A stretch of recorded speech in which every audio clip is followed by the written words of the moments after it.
तो last class में हमने कुछ बेसिक्स पढ़े थे।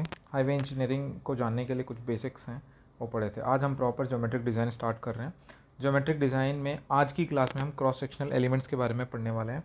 तो ये जो क्रॉस सेक्शनल एलिमेंट्स है ये टोटल 7 पॉइंट्स में बटा हुआ है। तो स्टार्ट करते हैं इसका पहला पॉइंट। तो क्रॉस सेक्शन एलिमेंट्स में सबसे पहले आता है पेमेंट सरफेस कैरेक्टरिस्टिक। पेमेंट तो आपको ऊपर से टॉप व्यू दिख ही रहा है, इसको पेमेंट कहते हैं ना। जो रोड दिख रही है यही एक पेमेंट है। उसके सरफेस के करेक्टरिस्टिक्स पढ़ने वाले हैं। उस पर पहला पढ़ते हैं क्या, फ्रिक्शन। तो ये फ्रिक्शन है क्या यहाँ पे। तो जब कोई भी व्हीकल यहाँ पे मूव करेगा तो फ्रिक्शन का क्या इफेक्ट पड़ेगा वो आज हम समझने वाले हैं। तो सबसे पहले जो पेमेंट दिख रहा है इसकी दो डायरेक्शंस आप देख सकते हैं। ये कौन सी डायरेक्शन हो गई, लॉन्गिट्यूडनल डायरेक्शन हो गई। और ये कौन सी डायरेक्शन हो गई, ये वाली, ये हो गई ट्रांसवर्स डायरेक्शन या लिटरल डायरेक्शन या क्रॉस डायरेक्शन। 3 तरह से बोल सकते हो इसको। चलिए, तो अब व्हीकल जब मूव कर रहा है लॉन्गिट्यूडनली तो व्हीकल के टायर्स पर कौन सा फ्रिक्शन एक्ट करेगा, लॉन्गिट्यूडनल फ्रिक्शन एक्ट करेगा। ठीक है। और जब व्हीकल स्ट्रेट लाइन में मूव कर रहा है, व्हीकल एकदम सीधा सीधा मूव कर रहा है, रोड कहीं पे भी नहीं मुड़ी है, मतलब पेमेंट हमारा स्ट्रेट है, तो उसमें सिर्फ और सिर्फ लॉन्गिट्यूडनल फ्रिक्शन ही एक्ट करेगा। ट्रांसवर्स डायरेक्शन में अगर मूवमेंट ही नहीं है तो ट्रांसवर्स फ्रिक्शन एक्ट कैसे करेगा। तो पहले हम लोग लॉन्गिट्यूडनल फ्रिक्शन की बात करते हैं। लॉन्गिट्यूडनल फ्रिक्शन है क्या।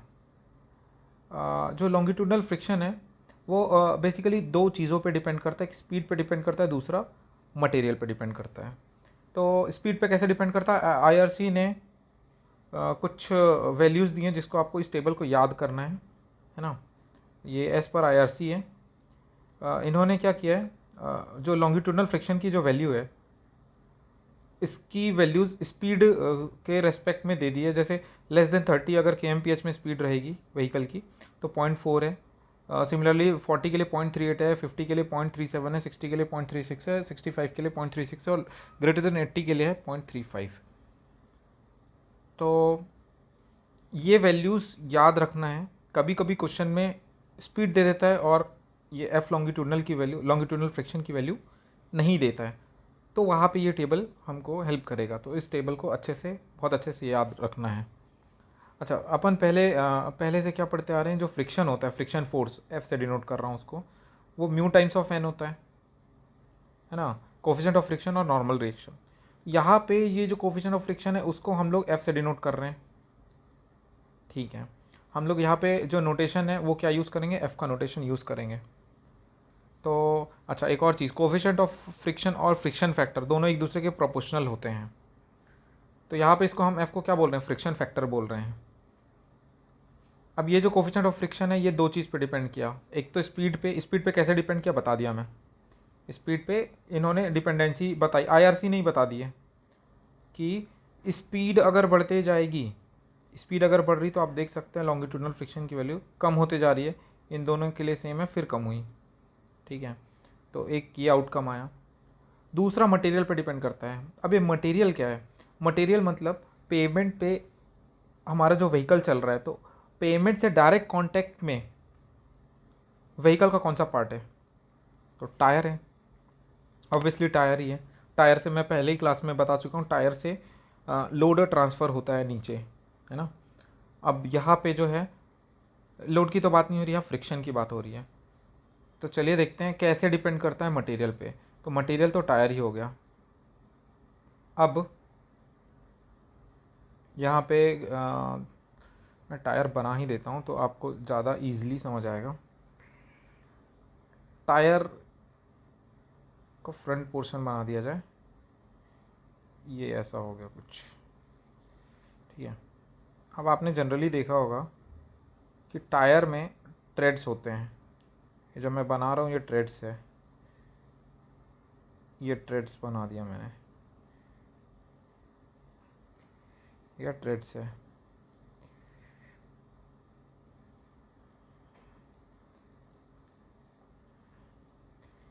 ये ट्रेड्स हो गया। तो ये जो टायर है, टायर में क्या रहता है, ट्रेड्स रहता है।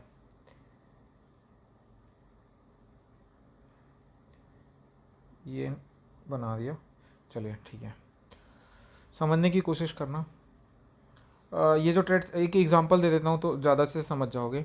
कभी भी आपने ट्रैक्टर को मिट्टी पर चलते हुए देखा होगा, तो ट्रैक्टर जब भी मिट्टी पर चलता है तो उस पर कुछ निशान आ जाता है मिट्टी पर, है ना, तो वो ट्रेड्स के कारण आता है। तो वैसे ही यहाँ पे क्या है, ये जो ट्रेड्स हैं ये यहाँ पे थोड़ा सा स्पेस दिया रहता है ना, यहाँ पे थोड़ा सा स्पेस दिया रहता है, स्पेस लेफ्ट किया जाता है। एकदम नए टायर की बात कर रहा हूँ, है ना।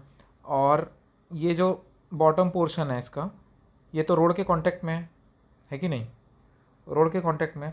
तो इसका पर्टिकुलर इतने का व्यू बना रहा हूँ मैं, इतने का। हालांकि इसमें ना 3 ट्रेड्स रहते हैं, मैंने 2 ही बनाए हैं, ठीक है।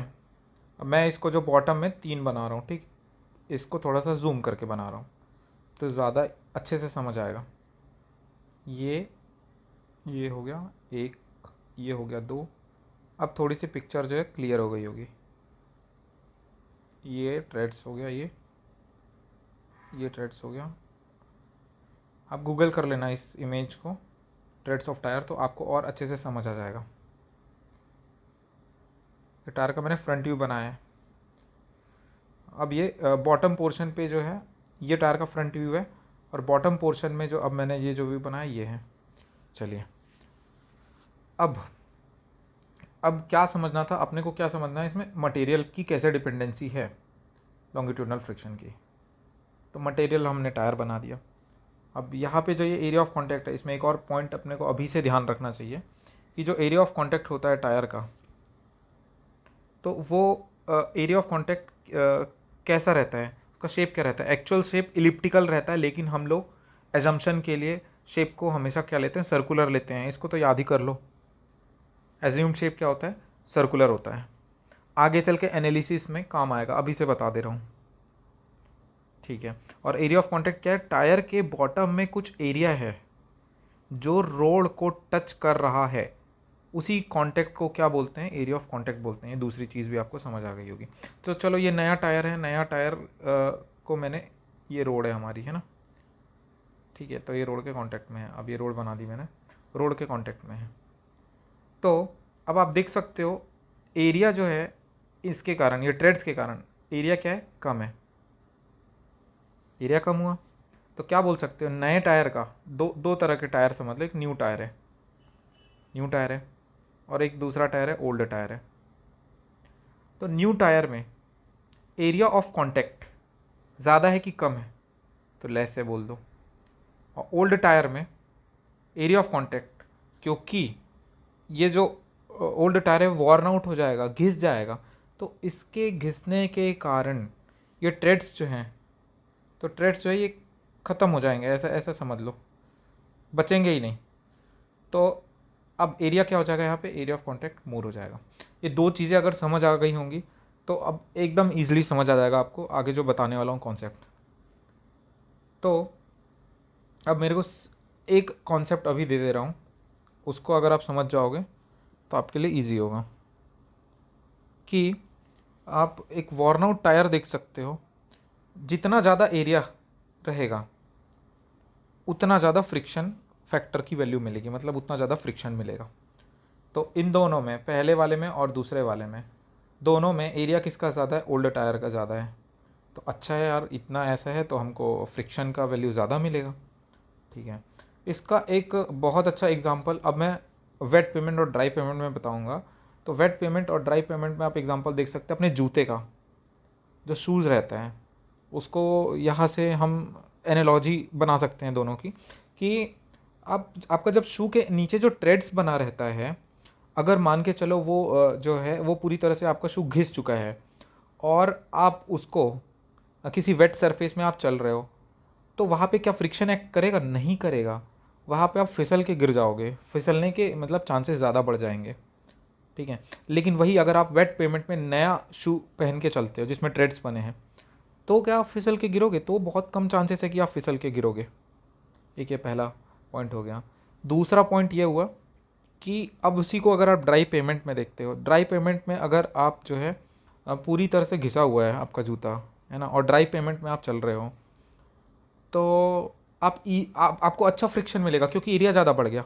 बताया मैं अभी, एरिया ज़्यादा बढ़ गया, एरिया जितना ज़्यादा बढ़ेगा उतना ज़्यादा फ्रिक्शन मिलेगा।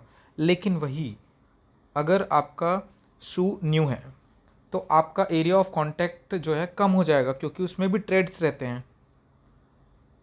तो फिर क्या आपको फ्रिक्शन का वैल्यू ज़्यादा मिलेगा? नहीं मिलेगा। सेम केस किस में अप्लाई होता है? ये अपने टायर्स में होता है। तो मटेरियल की ऐसे डिपेंडेंसी हो गई। तो अब इसको इजीली देख सकते हैं, क्या लिखा हुआ है? ऑन ड्राई पेमेंट में worn out tyre offers high friction. तो जो टायर घिस चुका है ड्राई पेमेंट में, जूते के जैसे ही समझ लो, वो हायर फ्रिक्शन फैक्टर देता है on new tyre because large area of contact. बता ही चुका हूँ एरिया ऑफ कॉन्टैक्ट पर कैसे डिपेंड करता है। और अगला क्या बोलता है? On wet pavement new tyre offer higher friction factor because water. अच्छा, इसमें एक और चीज़ है, इसका कारण क्या है? एक्चुअली ये जो ट्रेड है, एरिया ऑफ कॉन्टैक्ट तो आपका कम हो गया यहाँ पे, है ना। अब वेट पेमेंट है, तो आपको क्या लगता है कि इस पोर्शन में पानी नहीं रहेगा? ये पोर्शन में पानी आ जाता है, ये जो ट्रेड्स है ना, इस पोर्शन में पूरा पानी आ जाता है, ये पूरा पानी से भर जाता है। अब अगर ये पानी से भर गया तो ये जो पानी, ये लुब्रिकेटिंग एजेंट की तरह एक्ट करता है, इसलिए यहाँ पे फ्रिक्शन क्या हो जाता है? बढ़ जाता है। यही लिखा हुआ है इसमें, higher friction factor because water acts as a lubricating agent. बस इतना ही समझना था इसमें। दूसरा आता है कि ट्रांसफर फ्रिक्शन। तो सबसे पहले तो आपको ये जानना पड़ेगा कि जो ट्रांसफर फ्रिक्शन है ये पिक्चर में कब आता है? अगर आपकी गाड़ी जो है, गाड़ी का मूवमेंट, व्हीकल का मूवमेंट अगर स्ट्रेट लाइन में हो रहा है लॉन्गिट्यूडनली, तो क्या फ्रिक्शन आएगा? क्या? तो फ्रिक्शन डेवलप ही नहीं होगा, क्योंकि ट्रांसफर फोर्स ही डेवलप नहीं होगा, तो ट्रांसफर फ्रिक्शन कहाँ से आएगा? So when vehicle travelling on curve, जब व्हीकल कर्व में ट्रेवल करेगा तो उस समय vehicle experience centrifugal force, so due to which transverse friction develop. मतलब जब भी वो कर्व में, जब भी व्हीकल जो है कर्व में, ये कर्व है समझ लो, कर्व में जब भी व्हीकल मूव करेगा तो उसमें एक आउटर फोर्स लगता है, सेंट्रीफ्यूगल फोर्स लगता है, उसके कारण क्या डेवलप होता है? ट्रांसफर फ्रिक्शन डेवलप होता है। ठीक है, तो इसकी न तो इसकी जो डिपेंडेंसी मटेरियल पे नहीं है, ठीक है, इसकी न स्पीड पे है और इसकी कोई डिपेंडेंसी नहीं है। इसको डायरेक्टली आईआरसी ने इसकी वैल्यू दे दी है जो कि फिक्स्ड वैल्यू है ना। तो उसको आपको याद करना है। तो ट्रांसफर फ्रिक्शन की फिक्स्ड वैल्यू क्या है? 0.15। ये आपको याद करना है ना। In any case, her case में इसकी वैल्यू यही रहेगी, 0.15। ठीक है, तो अब ये देख लेते क्या लिखा है। This friction comes in picture only when there is a lateral force on vehicle. बता चुका हूँ मैं। For example on horizontal curve centrifugal acts in radially outward direction which is resisted by friction in transverse direction. बस, तो ये दोनों आपको concept अब मेरे को लगता है कि क्लियर हो गए होंगे।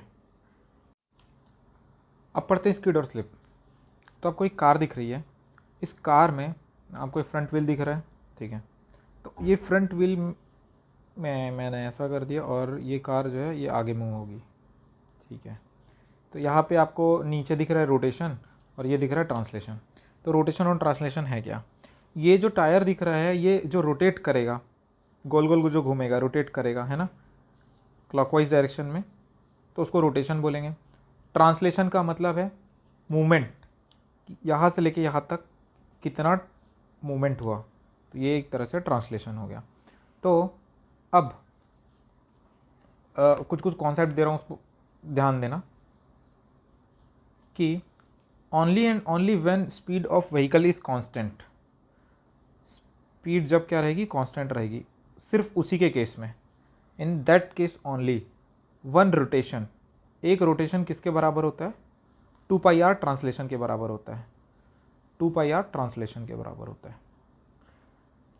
मतलब ये जो चक्का है, ये चक्का एक बार घुमा अपने उस, जैसे मान के चलो ये चक्का है, ये यहाँ से स्टार्ट किया, इस पॉइंट से एक बार घुमा, है ना, एक बार घूम के यहाँ आया, तो ये कितना ट्रांसलेशन किया? ये 2πr ट्रांसलेशन किया, ठीक है। तो ये only and only when speed of vehicle is constant, जब स्पीड ऑफ व्हीकल कांस्टेंट हो। लेकिन अगर ऐसी कुछ कंडीशंस हो सकती हैं जिन कंडीशंस में ये रिलेशन वैलिड ही ना हो। ऐसा भी हो सकता है भाई कि एक रोटेशन 2πr ट्रांसलेशन से बड़ा हो, मतलब इसके इक्वल ना हो, और ऐसा भी हो सकता है कि छोटा हो एक रोटेशन 2πr ट्रांसलेशन से। तो ऐसी कब कब कंडीशंस आती हैं, इसको आगे पढ़ते हैं। तो इसमें कैसे देख सकते हैं इसको? जब भी आप गाड़ी चला रहे हैं, एक एग्जांपल साइकिल का ही ले लो, चलो आप साइकिल चला रहे हो, तो साइकिल चला रहे हो और आप ब्रेक अप्लाई कर रहे हो, है ना। तो आपने जैसे ही ब्रेक अप्लाई किया तो साइकिल में जो व्हील रहता है और जो टायर रहता है, टायर में रिम रहता है, और ब्रेक शू उस पर जैसे ही लगेगा रिम पे, तो जो चक्का है वो रोटेट, उसका रोटेशन कम होगा कि बढ़ेगा? तो कम हो जाएगा। तो अगर रोटेशन कम हुआ तो ये 2πr जो है वो रोटेशन से बड़ा होगा, तो रोटेशन की वैल्यू कम हो जाती है, 2πr जो ट्रांसलेशन है उसकी वैल्यू बढ़ जाती है। तो ये वाला जो इक्वेशन है ये वैलिड नहीं रहता। तो ऐसे कंडीशंस में, ऐसी कंडीशन को क्या बोलते हैं? स्किड बोलते हैं। ऐसी कंडीशन को क्या बोलते हैं? स्किड बोलते हैं। तो जब भी आपने ब्रेक अप्लाई किया, तो रोटेशन कम हो जाता है, चक्का धीरे से घूमता है, लेकिन ट्रांसलेशन ज़्यादा हो जाता है, तो उसको बोलते हैं स्किड।